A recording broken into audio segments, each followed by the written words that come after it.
खरातकडे खरंच दैवी शक्ती होती का? खरात खरंच भविष्य सांगायचा का आणि त्याच्याकडे किती नक्की लोकांची गर्दी असायची? तुम्ही कधी विचार केलाय का की खरंच भविष्य कोणी सांगू शकतं का? लोकांना तुमचं भविष्य कसं कळत असेल? आजपर्यंत अशी व्यक्ती जन्मालाच आलेली नाहीये जी तुम्हाला तुमचं भविष्य सांगू शकते असं अनेक ज्योतिषाचार्य म्हणतात. पण तुमचा भूतकाळ तुम्हाला कोणी सांगितला की तुमचा त्या बाबावर त्या बुवावरती विश्वास बसतो आणि मग आपण त्यांच्या बोलण्यात येतो. हीच टॅक्टिक भोंदू बाबा खरातनं पण वापरली. खरात नेमकं कसं प्लॅनिंग करून लोकांना फसवायचा तेच आपण या व्हिडिओतनं समजून घेणार आहोत. नमस्कार, मी देवयानी आणि तुम्ही बघताय मुंबई तक. भोंदू बाबा खरातकडे जाणाऱ्या प्रत्येक व्यक्तीला लगेचच अपॉइंटमेंट मिळत नव्हती. कुणाला 8 दिवस, तर कुणाला महिना, तर कुणाला 2 महिने वाट पाहावी लागायची. अपॉइंटमेंटसाठी एवढा मोठा कालावधी लागत असल्यानं खरातकडे एवढ्या मोठ्या संख्येनं ग्राहक आहेत असाही अनेकांचा समज झाला होता. हा लागणारा कालावधी खरातच्या हुशार खेळीचा एक भाग होता. या काळात त्यानं नेमलेल्या खास टीम कडून संबंधित व्यक्तीची सखोल माहिती गोळा केली जायची. खरातच्या या यंत्रणेत खास टीम होती जी डिजिटल साधनांचा आणि सोशल मीडियाचा मोठ्या प्रमाणात वापर करायची.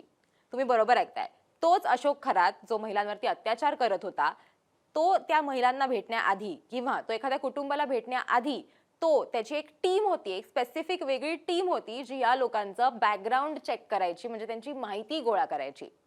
सोशल प्लॅटफॉर्म्सवर जी माहिती असायची, म्हणजे त्यांनी मागचा वाढदिवस कुठे साजरा केला, त्यांनी कोणत्या नातेवाईकांसोबत फोटो टाकला, त्यांच्या मुलांची नावं काय आहेत, ते कुठे काम करतात, ती व्यक्ती जी आहे ती सध्या कुठल्या समस्येतून जातीये, ही सर्व माहिती उघडपणे उपलब्ध असते सोशल मीडियावरती. आणि तीच माहिती, या सगळ्या माहितीचा अभ्यास करून या भक्तांची विशिष्ट माहिती ही खरातकडे उपलब्ध असायची. खरातकडे येणारा ग्राहक हा जर कोणाच्या शिफारसीने आला असेल तर त्याची नोंद सुद्धा खरातकडे असायची. नंतर त्या शिफारस करणाऱ्या व्यक्तीशी संपर्क साधला जायचा आणि आणखीन माहिती मिळवली जायची.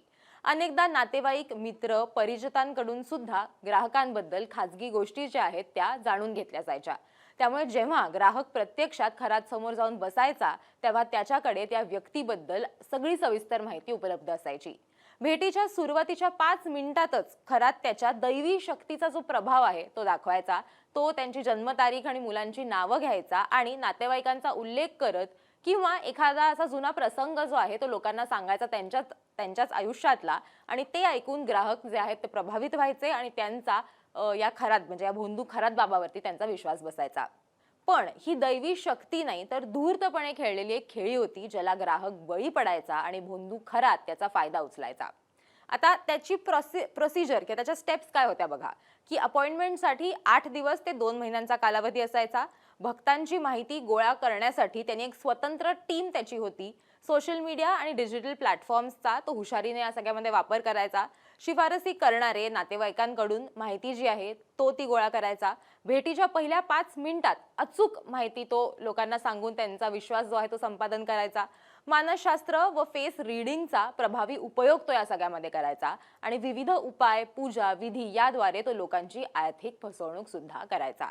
सो हा त्याचा एक प्लॅन असायचा किंवा त्याची ही एक मोडस ऑपरेंडी होती की तो अशा पद्धतीनं काम करायचा, लोकांना फसवायचा, त्यांचा विश्वास संपादन करायचा. महिलांबरोबर त्यांनी काय केलंय त्याचे असंख्य व्हिडिओज सध्या सोशल मीडियावरती फिरतायत, ते तुम्ही सुद्धा बघितलेच असतील.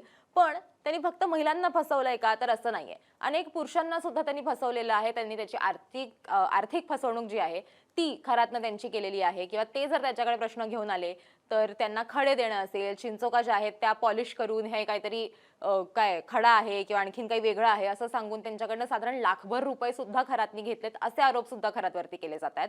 त्याच्यामुळे त्यांनी फक्त महिलांना फसवलेलं नाहीये, फक्त त्यांची फसवणूक केलेली नाहीये, तर खरातनं पुरुषांसोबत सुद्धा फसवणूक केलेली आहे. ती आर्थिक प्रकाराची होती किंवा ती त्यांच्या विश्वासांचा, त्यांच्या श्रद्धेचा गैरवापर करणं आणि मग स्वतःचा आर्थिक फायदा करून घेणं अशा पद्धतीची फसवणूक होती. पण ती सुद्धा खरातनं केलेली आहे असं या घडीला म्हटलं जातंय. पण ही एक नवीन माहिती सध्या खरातबद्दल समोर आली आहे की त्याच्याकडे एक वेगळी टीम असायची जी या सगळ्या लोकांचं एक बॅकग्राऊंड चेक करून ती माहिती खरातला द्यायची आणि मग ती व्यक्ती भेटायला आली की खरातकडे आधीपासूनच त्या सगळ्यांची माहिती असायची, त्यांच्या बॅकग्राऊंडची माहिती असायची आणि त्यामुळे त्यांना लोकांना गंडवणं, लोकांना फसवणं हे त्याच्यासाठी जास्त सोपं असायचं. तुम्हाला या सगळ्याबद्दल काय वाटतं ते आम्हाला कमेंट करून नक्की सांगा आणि असेच व्हिडिओज तुम्हाला बघायचे असतील तर मुंबई तकला सबस्क्राईब करायला विसरू नका.